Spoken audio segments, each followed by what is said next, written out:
What are the best and worst matchups for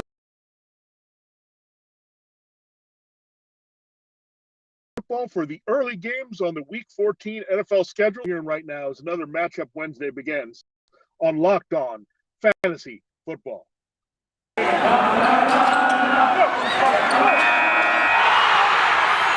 are Locked On Fantasy, your daily NFL fantasy podcast.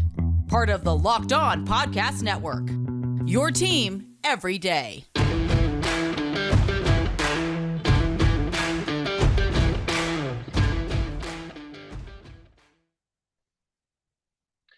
Greetings, everyone, and welcome to another edition of the Locked On Fantasy Football Podcast. As usual, I'm your host, Vinnie Iyer. I'm not doing this. I'm writing about NFL and fantasy football for sportingnews.com. So come to the site, check out all we have there for you leading into Week 14. We've got my Stardom Situm column, The Decider, up, looking at the rankings, as well as the best and worst matchups of the week.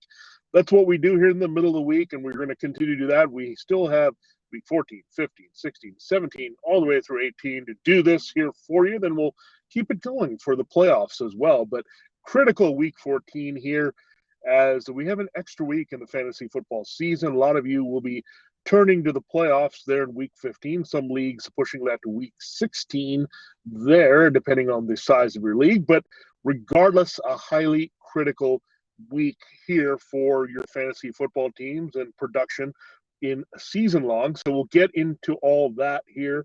For the first half of games, we have another 14 games on the slate, so we'll cover 7, again, starting with Pittsburgh and Minnesota on Thursday night and getting a little bit into the 1 p.m. Eastern time window there on Sunday. Thanks for making Locked On Fantasy Football your first listen every day.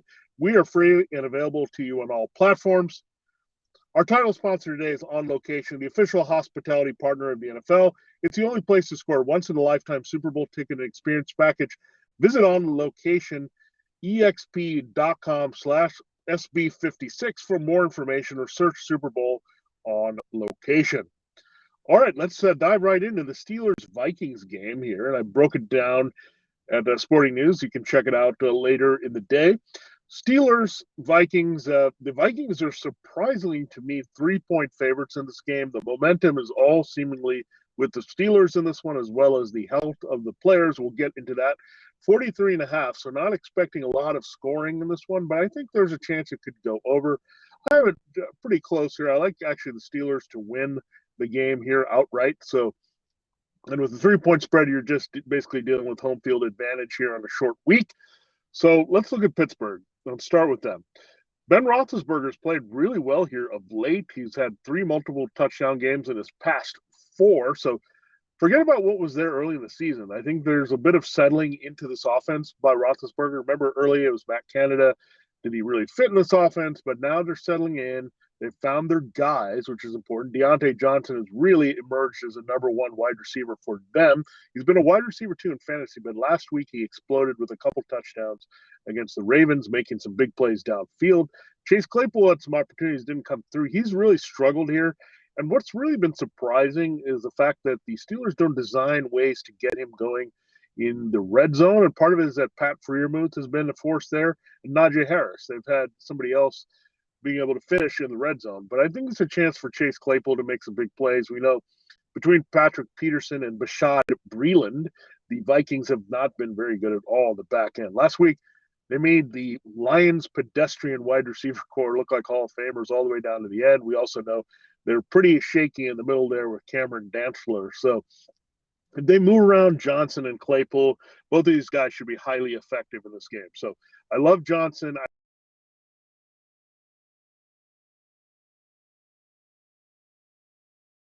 Number 1 again this week.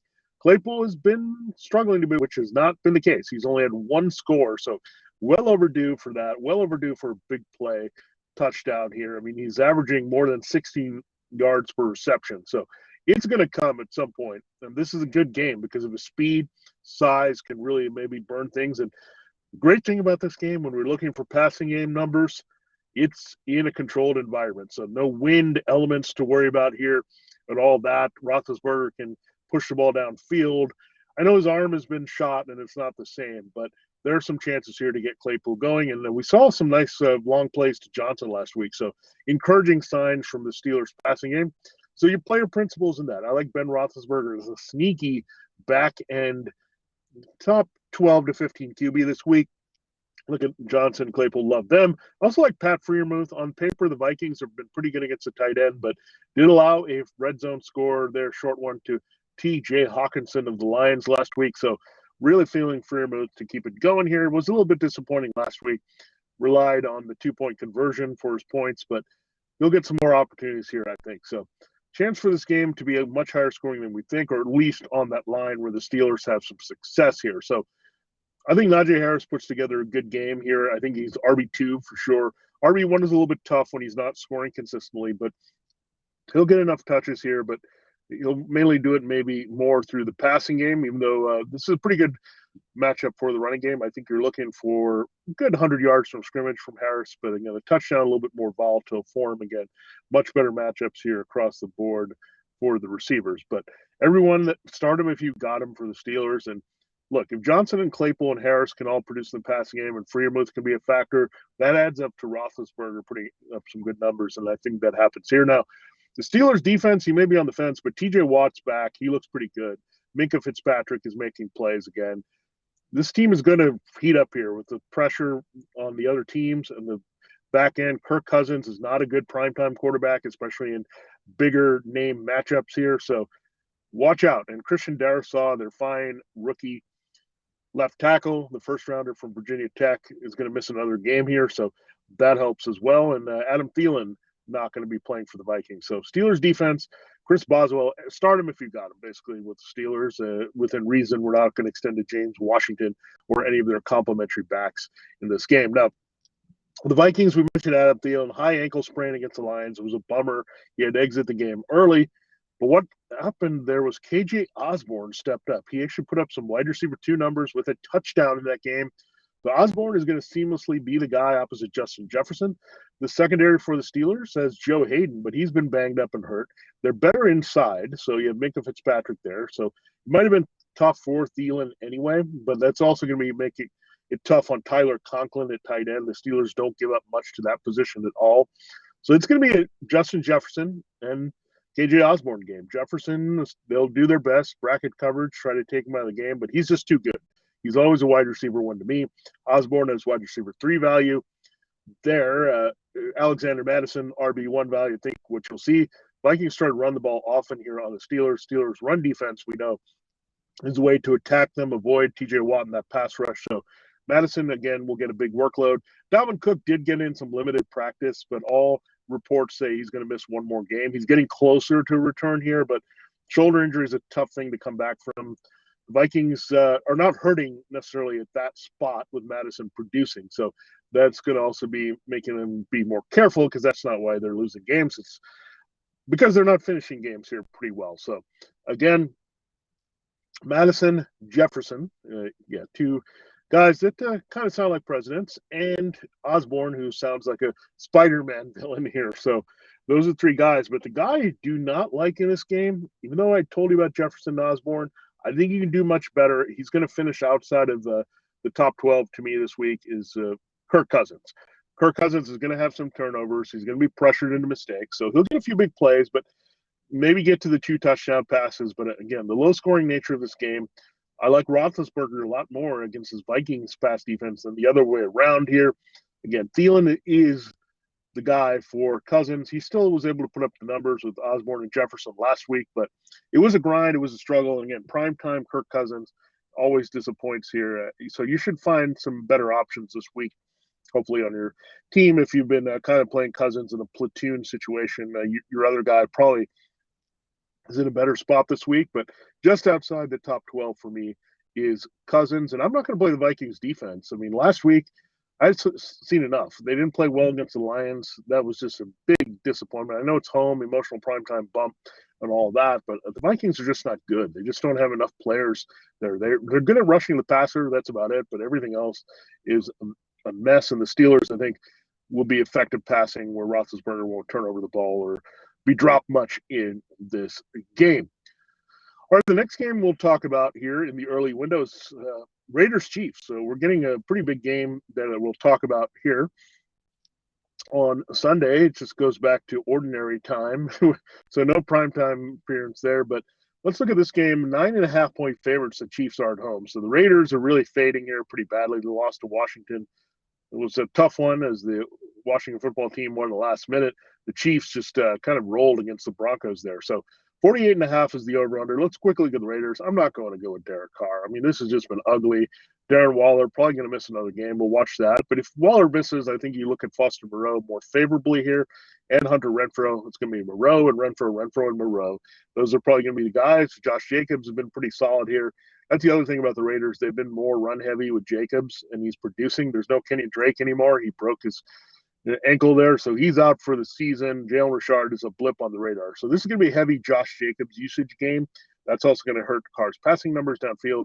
If it's no Waller, Moreau, and Renfrow can only give him limited results here. It's really, we're not seeing anyone else involved enough, including that mix of Brian Edwards and Zay Jones and Deshaun Jackson. Not enough there. The Chiefs defense playing extremely well. Really put a number on Teddy Bridgewater last week and those weapons. So again, we did see, however, the Chiefs pretty vulnerable against versatile backs. So Josh Jacobs is the best Raiders play. He's an RB1 this week.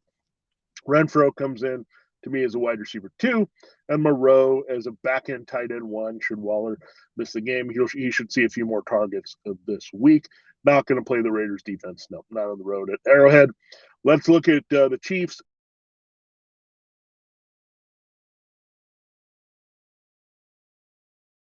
Situation here. Look, I think it's going to be the Chiefs will just demolish the Raiders. They want to keep putting distance in this division.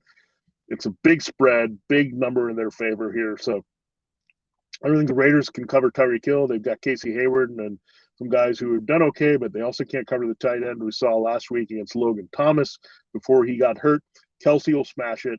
Hill will smash it. Clyde Edwards-Helaire should have a better big game here. I think Darrell Williams can have a sneaky game as well in a flex playing with Clyde Edwards-Helaire. I think the Chiefs are going to be in complete control in this one. So I do like it, and the Raiders can put up some garbage there with Moreau and Renfrow with a little bit of Jacobs early production with a good chance for a touchdown in this game. So if Jacobs plays well, it's really hard for Carr to also play well. The Raiders are going back to old school run tendencies here. I do also like the Chiefs defense here coming on strong. Daniel Sorensen with that big touchdown off the bench last week against Teddy Bridgewater. So Chiefs are getting after it, getting sacks, getting takeaways again. This is the Chiefs defense that we've seen go to overdrive here down the stretch in several previous seasons here with Andy Reid. All right, those are 2 games here on the schedule. We spent a lot of time on those, but a lot of marquee action there in these games. So we will get into some other games that are not going to give you as much fantasy football return here in week number 14. They're not all games are not created equal. That's why we break down all the matchups for you.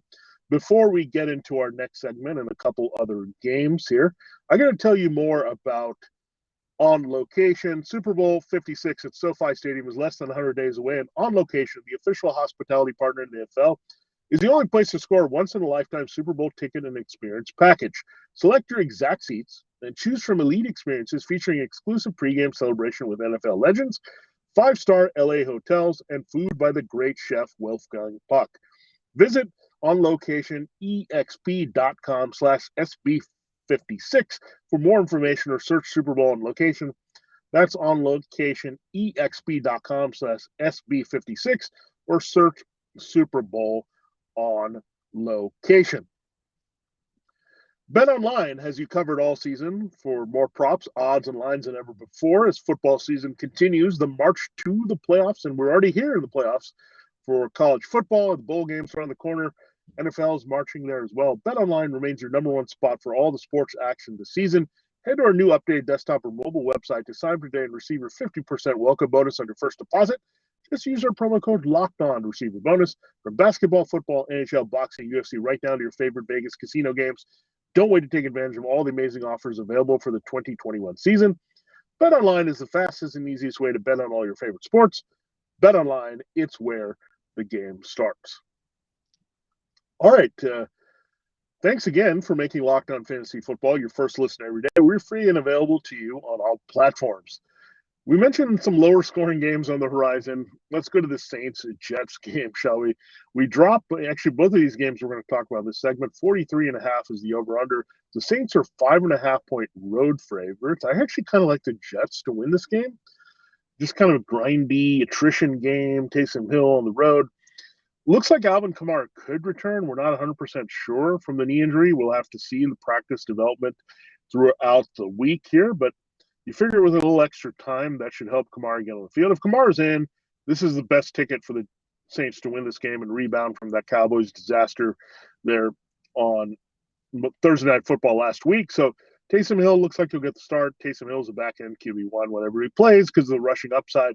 That's what we're a little bit concerned about Kamara. Will they be careful with him, with Mark Ingram and Hill and the running and all that, even if he comes back? So we want to get some indications that it's going to be the real Kamara, not just limited Kamara. Get in there as a change of pace to Ingram and complementing Hill. We want Kamara in there, but matchup is very good. The Jets allow the most fantasy points to running back. So if Ingram's in there, it's going to be a little tougher. Ingram disappointed last week. It's a little bit easier to take him out of the game because he's not as explosive. The Jets do have a decent front. They've been just really disappointing against the run here this season. Robert Saleh has been kind of tearing his hair out looking at that, but we also know that the Saints do not present much of a threat in the passing game, and the Jets have a decent secondary and can get after the quarterback a little bit. We'll see about the Saints' offensive line. Do they get to run Armstead and Ryan Ramczyk back? So a lot of things are in play that are variables, but let's keep it simple. We like Kamara more if he starts. I think Ingram is by default a starter should he play again, but he drops down to more RB2 for me, while Kamara could be smashing RB1, assuming he's Kamara. Hill, with his running against the Jets, makes him a QB1. That's about it. We're not going anywhere with the wide receivers. I just don't want to do this. Deontay Harris still on the off-field situation here.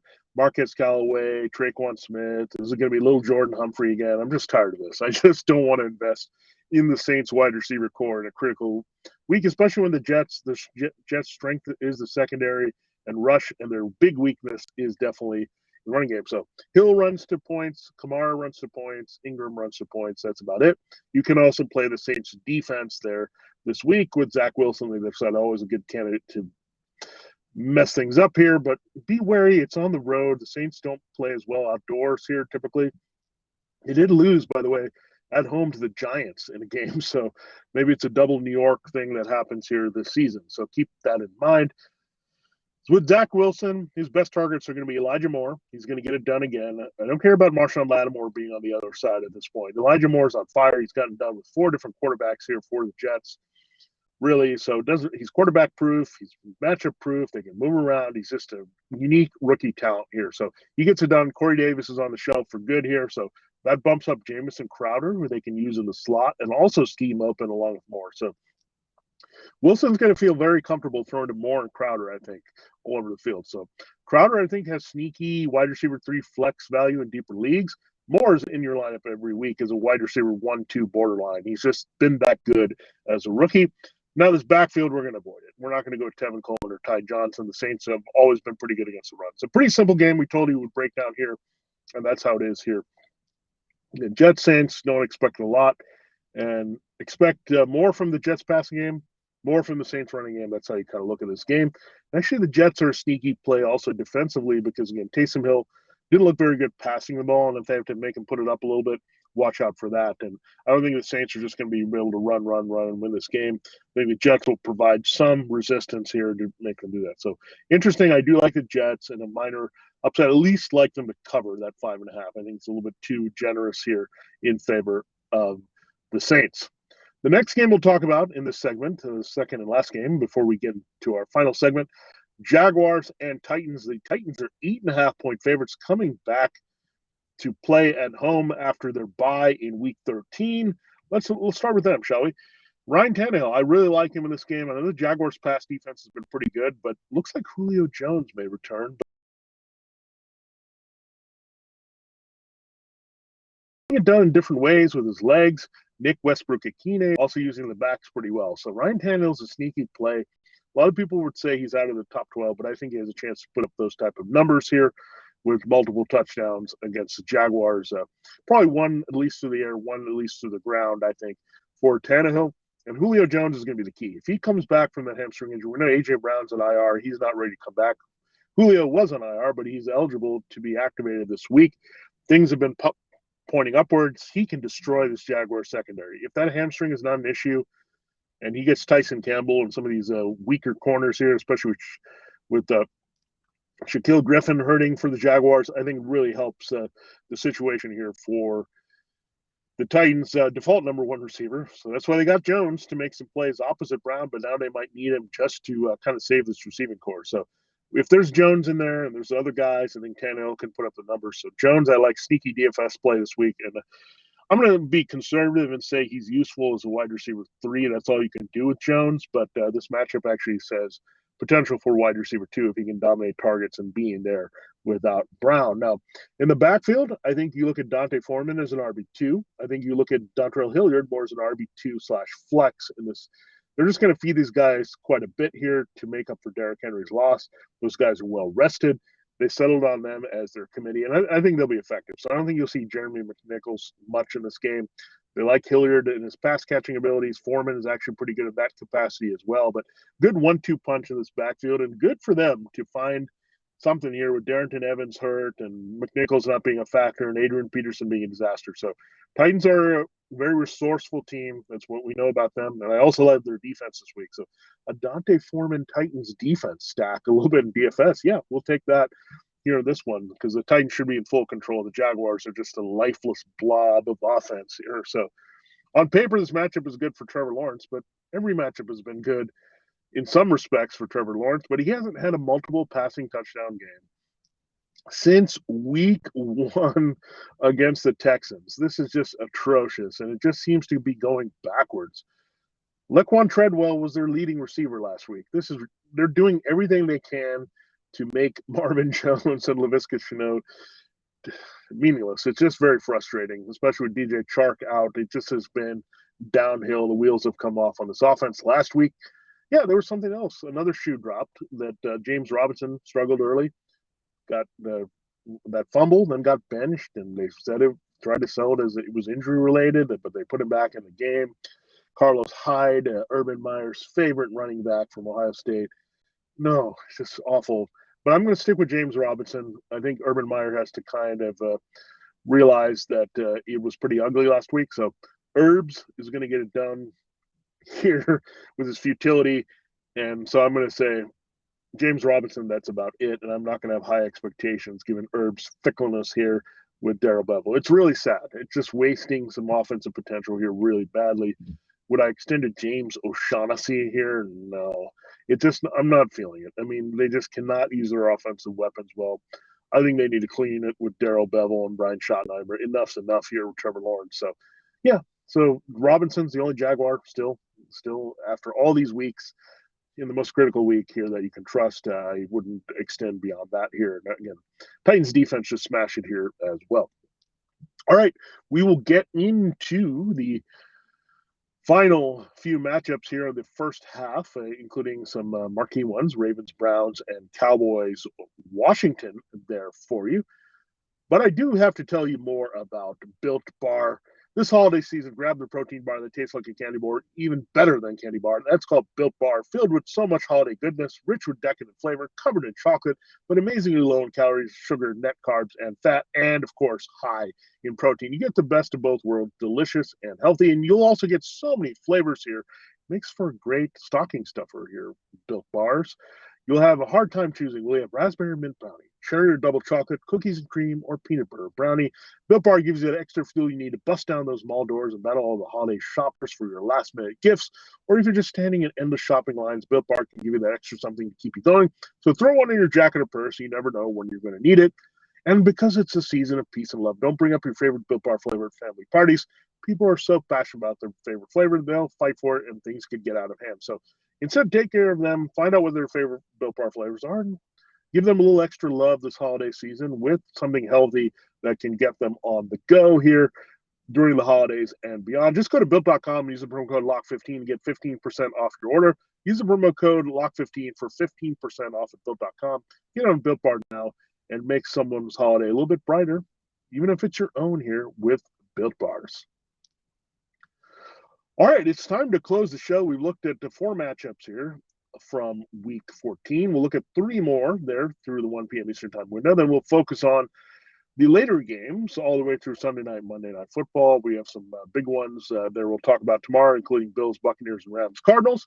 A rather big one in the AFC North we'll talk about right now is the Ravens and Browns game. The Browns are 2.5-point favorites, so just home field advantage, barely there, 41.5. So, yeah, we somehow got lower from our 43.5. So that's not expecting a lot of offense. So Lamar Jackson, man, it's really hard to feel great about starting him. At least he's got a high running floor. That's kind of kept Lamar Jackson in the relevance as a back-end QB1. Remember when he was just lighting it up and he was the top quarterback nearly in fantasy right there with Tom Brady? Well, that's not happened, and part of it is Ravens' offensive line has been really bad in pass protection. They're still running the ball rather effectively, but the Browns have pretty good run defense. So let's quickly go over it. Lamar Jackson, more of a lower-end QB1 this week with the running. I think anytime he can explode and go off, but it's hard to feel that way, especially with his low point total. So again, just temporary expectations for Lamar. He's still startable just because he can always get you 80 to 90 to 100 rushing yards in a game to kind of save his numbers with 1 or 2 touchdowns. But in terms of that big spot, you're not going to get it here. So in DFS, can't trust Lamar there. Marquis Brown, he's been on fire, but ever since Lamar has kind of gotten a slump, Marquis Brown has been limited as well.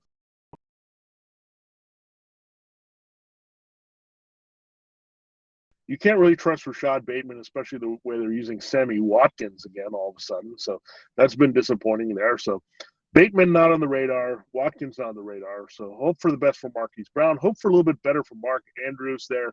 They went for that 2-point conversion that they couldn't quite convert there. Andrews was having a pretty good first half against the Steelers, but really quieted there in week 13 in the second half. So we need him to get going here this week. The Browns, it's better to attack them with tight ends than wide receivers as well. So Marquis Brown, I say he's more wide receiver 2-3 borderline. Andrews every week, middle of the road, tight end 1. If he scores, he can get to the top of the tight end 1s here in this matchup. But yeah, Lamar, let's temper expectations there. The Ravens defense here falling apart without Marlon Humphrey. So I don't know if I trust them too much. They could get some mistake plays there from Baker Mayfield, but 2.5. I think the Ravens are going to win this game, but going to do it with more grinding offense. Devonta Freeman comes in every week based on his volume now as an RB2 there at best. But yeah, it's pretty simple there with the Ravens based on this matchup.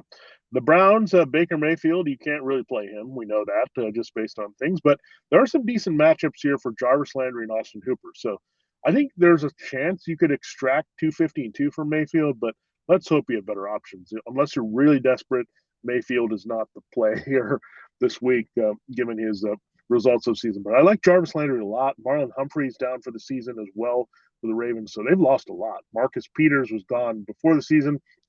They lost their offensive backfield with J.K. Dobbins and Gus Edwards. Jimmy Smith has also been hurting. Anthony Averett has been hurting.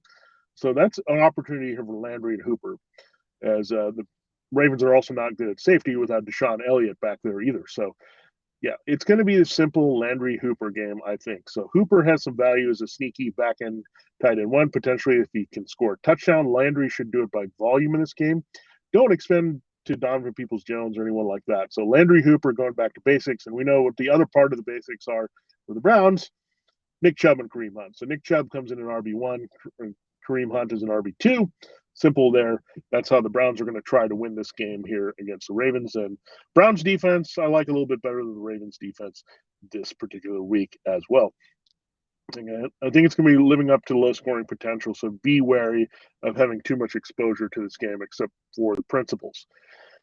Falcons and Panthers is the game we'll get to before we get to Cowboys and Washington. The Panthers are 3-point home favorites. I actually kind of like the Falcons for the upset in this one. We'll see how it plays out. 43.5, and yet that number again is rearing its ugly head.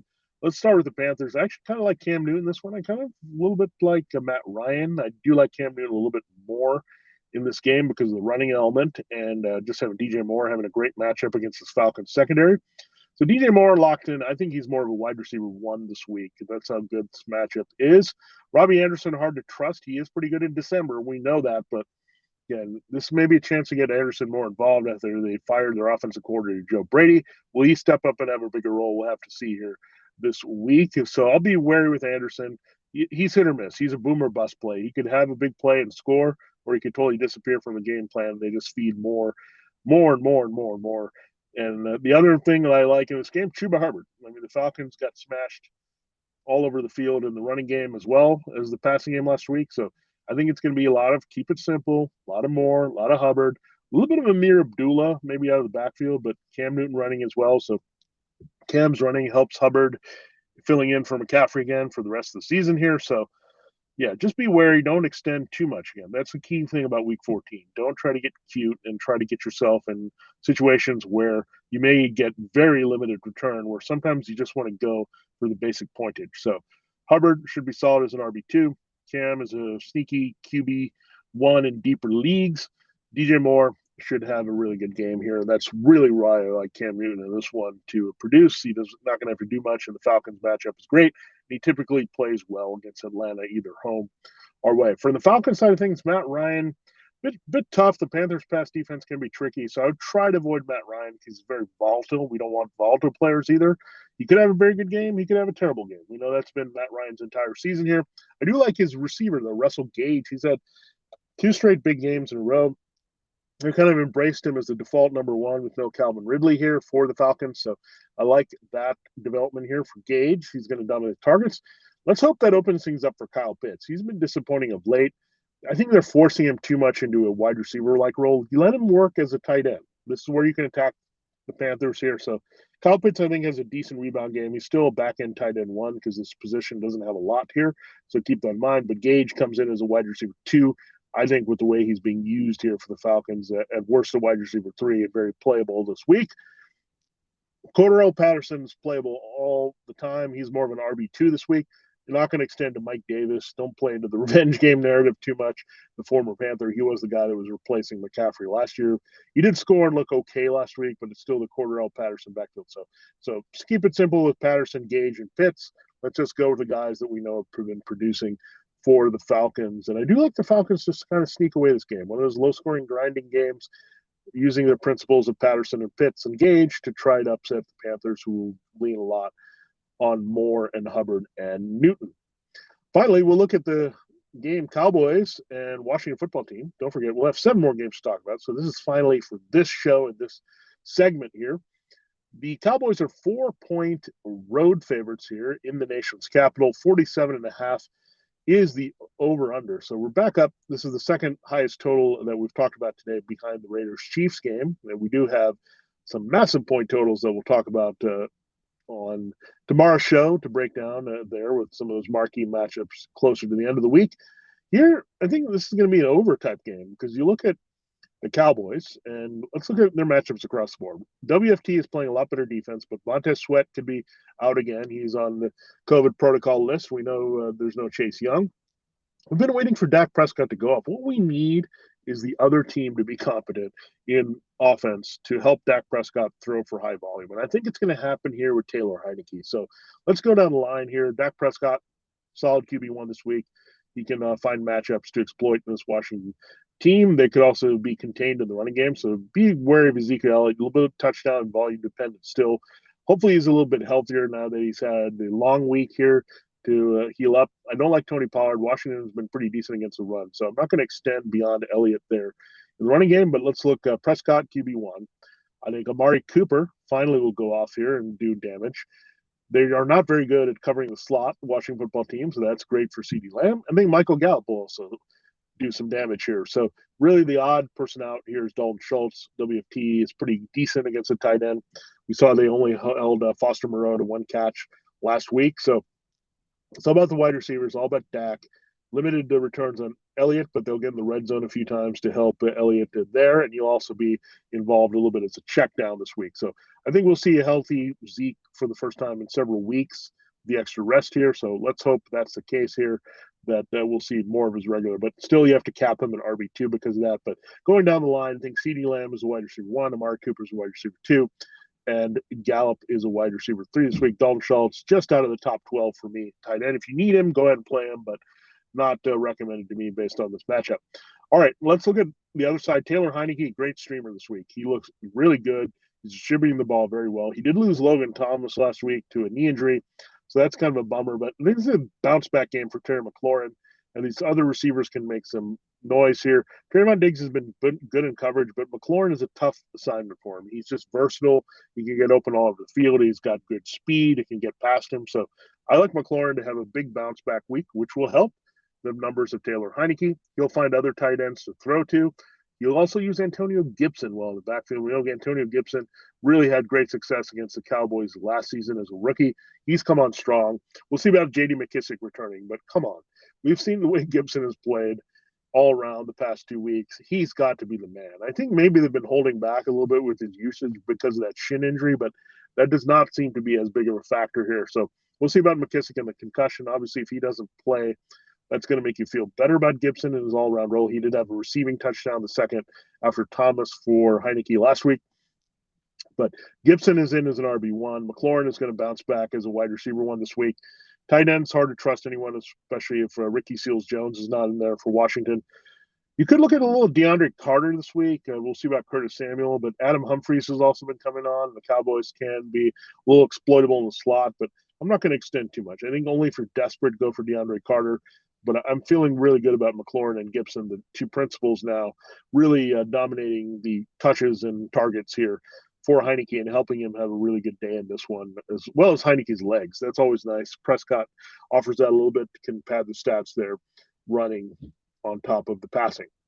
All right, so there you have it. There's a breakdown of the first 7 games, the first half of the games on the Week 14 schedule for you in fantasy football. We will get to the back 7 tomorrow there. A lot of good stuff there, including the Bills-Buccaneers game, shootout between Josh Allen and Tom Brady. You got Matthew Stafford versus Kyler Murray in that game. And then you got some really good matchups for the Seahawks against the Texans, the Chargers against the Giants, and a sneaky game that we're going to watch as well. 49ers, Bengals should have a lot of fantasy points as well. So a lot of good things to break down tomorrow. Thanks for making Locked On Fantasy Football your first listen every day. Now make your second listen Locked On Bets, your daily one-stop shop for all your gambling needs. Locked On Bets, hosted by your boy Q with expert analysis and insight from Lee Sterling. It's free and available to you on all platforms. For Locked On Fantasy Football, this has been Vinnie Iyer. Have a great day, and we'll see you to break down the rest of the games on Matchup Thursday.